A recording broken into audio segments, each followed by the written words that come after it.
Hello everyone, welcome back to Ankita biology. आज का जो हमारा वीडियो बेस्ड होगा वो बायोलॉजी का बहुत ही इंपॉर्टेंट टॉपिक होगा और बहुत ही बेसिक टॉपिक जो जिसके ऊपर पूरी बायोलॉजी डिपेंड होती है। मॉलिक्यूलर बायोलॉजी पूरी किस पे बेसिक है? DNA, deoxyribonucleic acid. तो आज का हमारा वीडियो कवर करेगा डीएनए वाले बेसिक स्ट्रक्चर्स, क्या होती है डीएनए को। एक बार और बता दें, जो 12th क्लास के स्टूडेंट है उनका एक टॉपिक्स है, उनका एक चैप्टर है basically molecular basis of inheritance. Molecular basis of inheritance का क्या मतलब होता है कि हम हमेशा एक वर्ड यूज करते हैं कि आप में ये सिम्टम्स हेरिडिटरी आए हैं। किसी में भी कोई भी सिम्टम्स हम सडनली बोल देते हैं किसी को भी कि आप में ये सिम्टम्स हेरिडिटरी आए हैं। हेरिडिटरी आना मतलब उसके पेरेंट्स, ग्रैंड पेरेंट्स से उसमें ये सिम्टम्स आए होंगे, ठीक है, या तो पेरेंट्स से या उसके ग्रैंड पेरेंट्स से वो सिम्टम्स उस चाइल्ड में आए होंगे।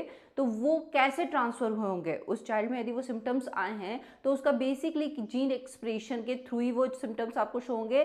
तो वो जीन एक्सप्रेशन वो बेसिकली किसकी वजह से आते हैं? डीएनए, डीऑक्सीराइबोन्यूक्लिक एसिड के कारण। मतलब DNA is a genetic material. DNA वो जेनेटिक मटेरियल है जो आपका एक जनरेशन से दूसरी जनरेशन में ट्रांसफर होता है, ठीक है। अब जेनेटिक मटेरियल डीएनए है तो उस डीएनए की बेसिक स्ट्रक्चर्स क्या होगी, उसकी बेसिकली फंक्शन सबसे पहले डीएनए को क्या बोलते हैं? Deoxyribonucleic acid. डीऑक्सीराइबोन्यूक्लिक एसिड ये क्या है? एक टाइप का पॉलीमर। डीएनए क्या है? पॉलीमर। पॉलीमर है। पॉलीमर हमने बहुत सी जगह नाम सुना है। पॉलीमर मोनोमर सब यूनिट से मिलकर बने होते हैं। तो डीऑक्सीराइबोन्यूक्लिक एसिड, फॉर एग्जाम्पल हमने हमेशा से प्रोटीन की स्टडी की है। प्रोटीन किसका पॉलीमर है? अमाइनो एसिड्स का। किससे मिलकर बना होता है? अमाइनो एसिड से मिलकर बना होता है। उसी तरह डीएनए भी पॉलीमर है। किसका? न्यूक्लियोटाइड का पॉलीमर है। डीएनए किससे मिलकर बना होगा? न्यूक्लियोटाइड से मिलकर बना होगा। न्यूक्लियोटाइड्स का पॉलीमर होता है। अब न्यूक्लियोटाइड्स क्या होते हैं वो हम देखेंगे। उसको स्टडी करने से पहले हमको एक बेसिक याद होना चाहिए कि डीएनए का बेसिक फंक्शन क्या होता है। तो स्टेप बाय स्टेप स्टडी करेंगे। जहां पर भी आपको डाउट हो आप बिल्कुल कमेंट करके पूछिए। यदि ये वीडियो आपके लिए बहुत हेल्पफुल है तो प्लीज़ इस वीडियो को ज़्यादा से ज़्यादा लाइक करें, चैनल को ज़्यादा से ज़्यादा सब्सक्राइब करें ताकि ये चैनल ज़्यादा से ज़्यादा स्टूडेंट्स तक पहुँच पाए। एक बात और बता दूं, जो 12th क्लास के स्टूडेंट्स हैं उनके लिए भी ये स्टूडेंट्स बहुत ज़्यादा इंपॉर्टेंट है क्योंकि उनका एक टॉपिक है, एक चैप्टर है मॉलिक्यूलर बेसिस ऑफ इनहेरिटेंस। तो उनके लिए भी ये वीडियो इंपॉर्टेंट है। और सीएसआई नेट के स्टूडेंट्स के लिए ये एज अ रिवीजन सेशन होगा क्योंकि सीएसआई नेट के स्टूडेंट के लिए बेसिक स्ट्रक्चर्स है जो आपको पता होना चाहिए क्योंकि हमें हायर स्टडी के लिए उसका बेसिक पार्ट पता होना बहुत ज़रूरी है, ठीक है। चलिए स्टार्ट करते हैं। डीएनए क्या होता है? सबसे पहले डीएनए का मेन फंक्शन क्या है? तो डीएनए का मेन फंक्शन क्या है? Gene expression. डीएनए क्या करता है? रेप्लिकेशन करता है, जीन एक्सप्रेशन करता है। यदि म्यूटेशन हो जाता है जेनेटिक मटेरियल में तो रिकॉम्बिनेशन करने का काम कौन करता है? डीएनए करता है। डीएनए बेसिकली रिकॉम्बिनेंट्स हो सकते हैं। तो डीएनए का बेसिक फंक्शन है जीन एक्सप्रेस करना। डेवलपमेंट, आपके जैसे जैसे ऑर्गेनिज्म डेवलप्ड होते जाते हैं डीएनए किस में? डेवलपमेंट में रोल प्ले करता है। डेवलपमेंट में रोल प्ले करेगा कौन? डीएनए, ठीक है। क्यों? क्योंकि डीएनए से आरएनए बनेगा, आरएनए से प्रोटीन बनेगी और वही प्रोटीन आपके ऑर्गेनिज्म के डेवलपमेंट में हेल्प करेगी क्योंकि आपकी बॉडी का मोस्टली पार्ट किससे बनकर बना होता है? प्रोटीन से। मतलब डीएनए खुद एक्सप्रेस नहीं होता, वो क्या है? जीन एक्सप्रेशन, एक टाइप का कोड मटेरियल है। इनकोड्स करेंगे इसको तो इससे प्रोटीन का फॉर्मेशन होगा। ये एक तरफ से कोड मटेरियल है कि पर्टिकुलर हमें पता है कि डीएनए की लोकेशन क्या होगी? न्यूक्लियस। ये सेल है, सेल के अंदर ये न्यूक्लियस, ये सेल के अंदर न्यूक्लियस है। डिफरेंट ऑर्गेनिज्म, इस न्यूक्लियस के अंदर जेनेटिक मटेरियल प्रेजेंट है। उस जेनेटिक मटेरियल में क्या है? डीएनए। वो डीएनए जो न्यूक्लियस में प्रेजेंट होता है उसे न्यूक्लिक डीएनए कहा जाता है। बेसिकली न्यूक्लियस वाला डीएनए, कुछ स्मॉल अमाउंट में डीएनए माइटोकॉन्ड्रिया में भी प्रेजेंट होता है। आपके पास बताया आपको माइटोकॉन्ड्रिया वाला पार्ट होता है, उस माइटोकॉन्ड्रिया में भी क्या प्रेजेंट होता है? डीएनए, जिसे माइटोकॉन्ड्रियल डीएनए कहा जाता है। न्यूक्लियर डीएनए और माइटोकॉन्ड्रियल डीएनए, ध्यान रखिएगा। न्यूक्लियर डीएनए वो डीएनए जो सेल के न्यूक्लियस वाले पार्ट में प्रेजेंट होता है और माइटोकॉन्ड्रियल डीएनए वो डीएनए जो स्मॉल अमाउंट में होते हैं, जो किस में प्रेजेंट होते हैं? माइटोकॉन्ड्रिया में। प्रोकैरियोट्स जनरली आपके कहा जाए, जितने भी यूकैरियोट्स से जितने भी ऑर्गेनिज्म हैं उन सब में डीएनए प्रेजेंट्स होते हैं। डीएनए क्या होगा? बेसिकली प्रेजेंट होंगे क्योंकि डीएनए से जेनेटिक मटेरियल है, वही क्या करेगा? रेप्लिकेशन करके नई स्पीशीज का फॉर्मेशन करेगा। नए नए रेप्लिकेशन हम पढ़ेंगे डिटेल में, अभी बेसिक ध्यान रखिए। पूरी की पूरी मोलिकुलर बायोलॉजी किस पे बेस्ड होती है, डीएनए पे बेस्ड होती है, डीऑक्सीराइबोन्यूक्लिक एसिड पे। क्या फंक्शन है वो देखे हमने, जीन एक्सप्रेशन का काम करेगा, म्यूटेशन यदि हो जाएगा तो रिकॉम्बिनेशन कराएगा, जनरली रेप्लिकेशन करेगा और किसी भी ऑर्गेनिज्म के डेवलपमेंट में उसके फंक्शन में रोल प्ले करेगा। कैसे, डीएनए से ट्रांसक्रिप्शन के थ्रू आरएनए बनेगा और उस आरएनए से प्रोटीन का फॉर्मेशन होगा। ठीक है, अब बात करते हैं डीएनए की। ये तो हो गई बेसिकली कि डीएनए की कहाँ लोकेशन है, कहाँ लोकेट होता है डीएनए, न्यूक्लियस में कुछ स्मॉल अमाउंट का डीएनए माइटोकॉन्ड्रिया में, जिसे माइटोकॉन्ड्रियल डीएनए कहा जाता है। अब आज के वीडियो का main topic structure of DNA. Basically the structure of DNA, DNA किससे मिलकर बना होता है, उसकी स्ट्रक्चर्स कैसे होती है वो स्टडी करने वाले हैं। तो सबसे पहले हमने बोला DNA is a polymer. DNA क्या है, पॉलीमर है। किसका पॉलीमर है, न्यूक्लियोटाइड्स का पॉलीमर है। अब हमें ये पता होना चाहिए कि व्हाट इज न्यूक्लियोटाइड्स। न्यूक्लियोटाइड्स क्या होते हैं, न्यूक्लियोटाइड्स का मतलब होता है, न्यूक्लियोटाइड्स मतलब जिसमें शुगर प्रेजेंट हो, ठीक है, शुगर प्रेजेंट हो, फॉस्फेट ग्रुप प्रेजेंट हो, फॉस्फेट ग्रुप प्रेजेंट हो, और थर्ड नाइट्रोजिनस बेसिस प्रेजेंट हो। वो ये तीनों मिलकर क्या बनाते हैं, आपका न्यूक्लियोटाइड बनाते हैं, नाइट्रोजिनस बेस प्रेजेंट हो। शुगर, क्योंकि हम डीएनए की बात करें तो इसमें बेसिकली कौन सी शुगर प्रेजेंट होगी, डीऑक्सीराइबोज शुगर। आपको पेंटोज, यदि आपने केमिस्ट्री पढ़ी होगी तो आपको पेंटागोनल रिंग बनाना याद होगी। पेंटोज रिंग कैसे बनाएंगे, तो ये किसी डीऑक्सीराइबोज शुगर प्रेजेंट होती है, किसमें, डीएनए में। आरएनए की बात करेंगे तो राइबोज शुगर, इससे मैंने एक शॉर्ट वीडियो भी बनाया था, what is the difference between deoxyribose sugar and ribose sugar. उसकी राइबोज शुगर में सेकंड पोजीशन पे हाइड्रोक्सिल ग्रुप प्रेजेंट होता है, डीऑक्सीराइबोज शुगर में सेकंड पोजीशन पे हाइड्रोक्सिल ग्रुप प्रेजेंट नहीं होगा। इसको सिंपल फॉर्म में समझ सकते हैं, deoxy delete oxygen, second position के ऑक्सीजन पे उसका केवल हाइड्रोजन ग्रुप प्रेजेंट होगा, ऑक्सीजन नहीं प्रेजेंट होगी। तो हम देख सकते हैं कार्बन की numbering, first carbon, second carbon, third carbon, fourth carbon, और ये fifth position CH2OH, fifth carbon. ठीक है, ये क्या है आपके पास बेसिकली राइबोज शुगर। शुगर की स्ट्रक्चर्स है, ये कार्बोहाइड्रेट केमिस्ट्री पढ़ेंगे तो वहां पर आप जाके शुगर के स्ट्रक्चर्स पढ़ सकते हैं कि शुगर बेसिकली कैसे स्ट्रक्चर्स बनाता है। ये इसका हाइड्रोजन ग्रुप, ये इसका हाइड्रोक्सिल ग्रुप, ठीक है, first second third fourth fifth carbon, ये शुगर हो गई। फॉस्फेट ग्रुप प्रेजेंट होता है, मतलब PO4 ग्रुप प्रेजेंट होगा, PO4 3- ग्रुप प्रेजेंट होगा, फॉस्फेट ग्रुप। नाइट्रोजिनस बेसिस, दो टाइप के नाइट्रोजिनस बेसिस प्रेजेंट होते हैं आपके स्ट्रक्चर्स में, प्यूरिन्स, प्यूरिन्स दो टाइप के नाइट्रोजिनस बेसिस होते हैं, और pyrimidines, purines and pyrimidines. Purines में क्या आता है basically, adenine and guanine. Nucleotides पे भी हम एक इंडिविजुअल वीडियो बनाएंगे, अभी हम डीएनए के स्ट्रक्चर्स पढ़ रहे हैं तो ध्यान से समझिएगा। प्यूरिन्स में क्या होगा basically, adenine and guanine, adenine and guanine, this is called purines. Pyrimidines क्या होंगे, cytosine, thymine and uracil, cytosine, thymine and uracil.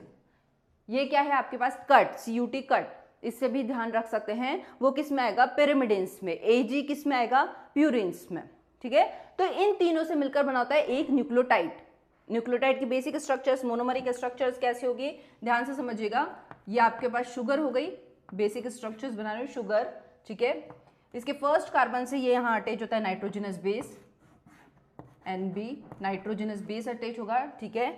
और इसके फिफ्थ कार्बन से अटैच होता है आपका फॉस्फेट ग्रुप। जो फिफ्थ कार्बन है यहां से क्या अटैच होगा, इसका फॉस्फेट ग्रुप। तो ये कंप्लीट स्ट्रक्चर्स क्या कहलाएगी आपकी, ये कंप्लीट स्ट्रक्चर्स कहलाती है आपकी न्यूक्लियोटाइड।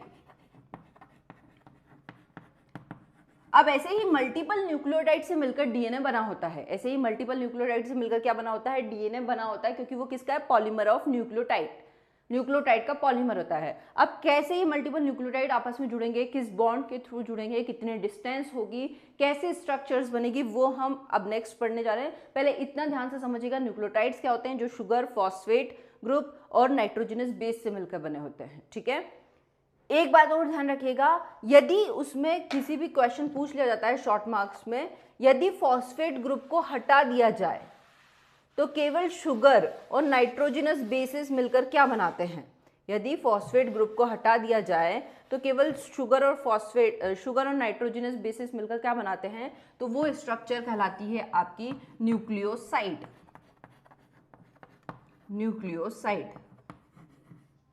शॉर्ट मार्क्स में क्वेश्चन पूछ लिया जाता है, ध्यान रखिएगा। What is nucleoside? तो nucleoside is a combination of sugar and nitrogenous bases. Sugar and nitrogenous bases का कॉम्बिनेशन क्या कहलाता है? Nucleoside. When phosphate group is added, जब हम फॉस्फेट ग्रुप को ऐड कर देते हैं तब ये दोनों मिलकर, न्यूक्लियोसाइड और फॉस्फेट ग्रुप आपस में मिलकर क्या बना लेंगे? न्यूक्लियोटाइड। तो ये बेसिक कंसेप्ट हमें ध्यान रखना है कि न्यूक्लियोटाइड्स क्या होते हैं, न्यूक्लियोसाइड क्या होते हैं, न्यूक्लियोटाइड में पॉलीमर ऑफ न्यूक्लियोटाइड्स क्या होगा, डीएनए की बेसिक स्ट्रक्चर्स क्या होती है। अब मेन इसका ओरिजिन, इसका बेसिकली डिस्कवरी किसने की थी? डीएनए की डिस्कवरी से भी बहुत क्वेश्चंस, कंफ्यूजिंग क्वेश्चंस होते हैं। कैसे कंफ्यूजिंग होते हैं? बहुत से लोग बोलते हैं कि डीएनए की डिस्कवरी वाटसन एंड क्रिक ने की थी।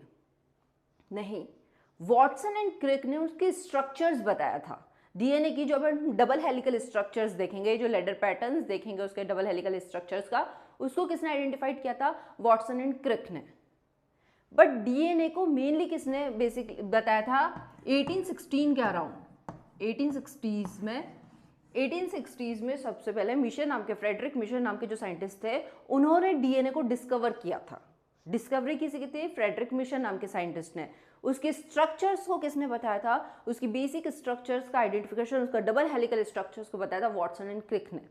इसमें भी है उसके अदर पैरामीटर्स के डेटा फाइंड आउट किसने किया था? फ्रैंकलिन ने किया था। उसमें भी अलग अलग है। चारगाफ रूल दिया था कि एडेनिन एंड ग्वानिन जो होते हैं उनके जो रेशो होता है वो कांस्टेंट होता है, या एडेनिन ग्वानिन का रेशो 1 होता है। ये चारगाफ ने दिया था। तो अलग अलग साइंटिस्ट के बेसिस पे डिस्क्रिप्शन बॉक्स में आपको उन साइंटिस्ट का नाम मेंशन कर दिया जाएगा विथ ईयर, तो आप डिस्क्रिप्शन बॉक्स में जाके उसको सर्च कर सकते हैं। ठीक है, तो ध्यान रखिएगा 1860s में सबसे पहले वाटसन एंड क्रिक ने डीएनए को डिस्कवर नहीं किया था। वाटसन एंड क्रिक ने डीएनए के स्ट्रक्चर्स दी थी। 1860s में डीएनए को सबसे पहले डिस्कवर किया था फ्रेडरिक मिशर नाम के साइंटिस्ट ने। ठीक है, नेक्स्ट उसकी डबल हेलिकल। अब डीएनए के स्ट्रक्चर, ये तो हमें पता पड़ गया कि DNA is a polymer, nucleotide से मिलकर बना होता है। ठीक है, उसकी लोकेशन न्यूक्लियस में होती है, माइटोकॉन्ड्रिया में भी स्मॉल अमाउंट में प्रेजेंट होता है। अब बात करते हैं डीएनए के स्ट्रक्चर्स। बेसिकली द स्ट्रक्चर मतलब वाटसन क्रिक का model, double helix model Watson and Crick ने जो दिया था, उस वाटसन एंड क्रिक के according DNA 2 helical structure, 2 strands होंगे उसके। सपोज हम पैरेलली पहले उसके 2D डायमेंशन में बना के देखते हैं। सबसे पहले ये एक स्ट्रैंड है, ठीक है, फर्स्ट स्ट्रैंड, और ये एक सेकंड स्ट्रैंड। उन्होंने कहा डीएनए 2 स्ट्रैंड से मिलकर बना होता है, 2 स्ट्रैंड्स होंगे। ये दोनों स्ट्रैंड एक दूसरे पे ट्विस्टेड होंगे या हेलिकल स्ट्रक्चर्स का फॉर्मेशन करेंगे। मतलब ये इससे 2 डायमेंशन ऐसी है, ये स्ट्रैंड कैसे होंगे? ट्विस्टेड होंगे,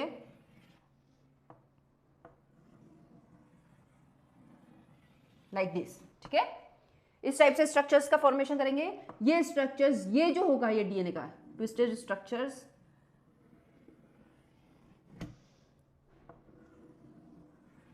डीएनए का 2 डायमेंशन स्ट्रक्चर्स भी हमने बनाए। ये दिस इज 2 डायमेंशनल स्ट्रक्चर्स, ताकि आपको इजीली समझ में आ जाए। डीएनए के एक स्ट्रैंड में जो डीएनए का स्ट्रैंड होते हैं वो मेनली शुगर और फॉस्फेट से मिलकर बने होते हैं। डीएनए का स्ट्रैंड किससे मिलकर बना होगा?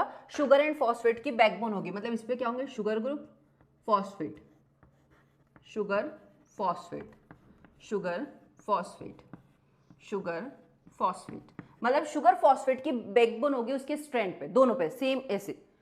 दोनों स्ट्रैंड एंटी पैरेलल होंगे। एंटी पैरेलल का मतलब कैसे? बेसिकली पोलैरिटी को शो करने के लिए। दोनों स्ट्रैंड कैसे होंगे? पहले ध्यान रखिएगा, फर्स्ट पॉइंट, स्ट्रैंड पे क्या होगा? फर्स्ट स्ट्रैंड में क्या होगा? शुगर फॉस्फेट बैकबोन, शुगर और फॉस्फेट की बैकबोन होगी।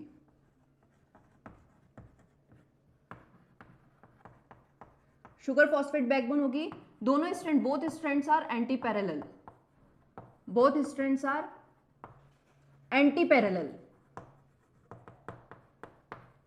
एंटी पैरेलल का मतलब क्या होगा? यदि एक स्ट्रैंड का ये 5 डैश एंड है तो दूसरे स्ट्रैंड का ये कौन सा एंड होगा? 3 dash end. Both strands are क्या है? Antiparallel. ये इसका 3 डैश होगा तो ये 5 डैश एंड होगा। ठीक है, ताकि वो पोलैरिटी को, ये क्या शो करता है? उसकी पोलैरिटी को। 3 डैश और 5 डैश एंड क्या आपको शो करते हैं? हमें पता है कि क्या है बैकबोन में? Sugar phosphate backbone. ये मैं अलग से बना रही हूं, ध्यान रखिएगा। ये क्या है आपके स्ट्रैंड में? Sugar phosphate backbone. ये पूरा शुगर फॉस्फेट बैकबोन है ऐसे, ठीक है। अब ये 3' और 5' एंड कैसे जनरेट हुए वो देखते हैं। सबसे पहले ये फर्स्ट कार्बन, ये सेकंड कार्बन, थर्ड कार्बन, ये फोर्थ कार्बन और ये CH वाला फिफ्थ कार्बन। हमें पता है डीऑक्सीराइबोस शुगर में सेकंड पोजीशन पे हाइड्रोक्सिल ग्रुप नहीं होता है, H ग्रुप होता है। थर्ड पोजीशन पे क्या होगा, हाइड्रोक्सिल ग्रुप। First position. अब क्या होगा, ये जो है बैकबोन, इसमें ऐसे शुगर प्रेजेंट होगी और फॉस्फेट, ये इसका फिफ्थ एंड है, ये इसका फिफ्थ एंड है। जब ये फिफ्थ एंड पे फॉस्फेट ग्रुप प्रेजेंट होगा, PO4 ग्रुप, तो ये फिफ्थ एंड, ये वाला एंड, ये क्या शो करेगा, इसको नेगेटिवली चार्ज शो करेगा, नेगेटिव चार्ज देगा। फॉस्फेट ग्रुप प्रेजेंट है, मतलब यहां क्या प्रेजेंट है, PO4 fifth and, PO4 group, phosphate group present है। थर्ड एंड पे जो होगा, अब नेक्स्ट शुगर नेक्स्ट न्यूक्लियोटाइड से कैसे, अब यहाँ पे फर्स्ट एंड पे क्या जुड़ गया, नाइट्रोजनस बेस, कुछ भी जुड़ सकता है। सपोज एडेनिन आके जुड़ा, प्यूरिन जुड़ गया, एडेनिन। नेक्स्ट शुगर आएगी अब आपके पास, नेक्स्ट न्यूक्लियोटाइड आया, शुगर नहीं, नेक्स्ट न्यूक्लियोटाइड। अब ये नेक्स्ट न्यूक्लियोटाइड क्या करेगा, ये नेक्स्ट न्यूक्लियोटाइड का ये फिफ्थ एंड CH2OH। अब ये थर्ड और फिफ्थ के बीच में फॉस्फोडाइस्टर बॉन्ड का फॉर्मेशन होगा। कैसे, PO4 ग्रुप इन दोनों को किसके थ्रू जोड़ेगा, फॉस्फोडाइस्टर बॉन्ड के थ्रू। ध्यान रखिएगा किस लिंकेज के थ्रू कौन जुड़ रहा है। जब शुगर का फर्स्ट कार्बन किसी नाइट्रोजनस बेस को जोड़ता है, एडेनिन, ग्वानिन, साइटोसिन, थाइमिन, तो वो होगा ग्लाइकोसिडिक लिंकेज। क्या होगा, क्यों, क्योंकि ग्लाइकोसिडिक, एक आपके पास कार्बोहाइड्रेट इन्वॉल्व है, ग्लाइकोसिडिक लिंकेज बनेगा इसके बीच में। यहां क्या बनेगा, ग्लाइकोसाइडिक लिंकेज, ग्लाइकोसाइडिक लिंकेज बनेगा। फिफ्थ पोजीशन वाला हाइड्रोक्सिल, जो इसका ग्रुप है हाइड्रोक्सिल ग्रुप, वो फॉस्फेट ग्रुप से फॉस्फो ईस्टर बॉन्ड के थ्रू जुड़ेगा, फॉस्फो ईस्टर बॉन्ड के थ्रू, ईस्टर बॉन्ड का फॉर्मेशन होगा, ठीक है। जब दो शुगर आपस में फॉस्फेट ग्रुप के थ्रू जुड़ती है तो इसके बीच में फॉर्मेशन होता है फॉस्फोडाइस्टर बॉन्ड का, जो हमें ध्यान रखना है। मतलब ये शुगर फॉस्फेट, तो ये कौन सा, एक फॉस्फेट ग्रुप ने दो ईस्टर बॉन्ड का फॉर्मेशन किया है शुगर के साथ, तो ये कौन सा बॉन्ड हुआ आपके पास, फॉस्फोडाइस्टर बॉन्ड, दो ester, diester bond, phosphodiester bond के थ्रू जुड़ेंगे। तो हमें ध्यान रखना है, यदि शुगर नाइट्रोजनस बेस से जुड़ रही है तो ग्लाइकोसिडिक लिंकेज के थ्रू, ठीक है। शुगर सिंपल फॉस्फोरस, उसके फिफ्थ पोजीशन पे फॉस्फेट ग्रुप जुड़ रहा है तो फॉस्फोईस्टर बॉन्ड के थ्रू। जब दो न्यूक्लियोटाइड आपस में फॉस्फेट ग्रुप के थ्रू जुड़ रहे हैं तो किस बॉन्ड के थ्रू, फॉस्फोडाइईस्टर बॉन्ड के थ्रू, क्योंकि वो दो ईस्टर बॉन्ड का फॉर्मेशन कर रहे हैं। क्या कर रहे हैं, बेसिकली दो ईस्टर बॉन्ड का फॉर्मेशन कर रहे हैं शुगर के साथ।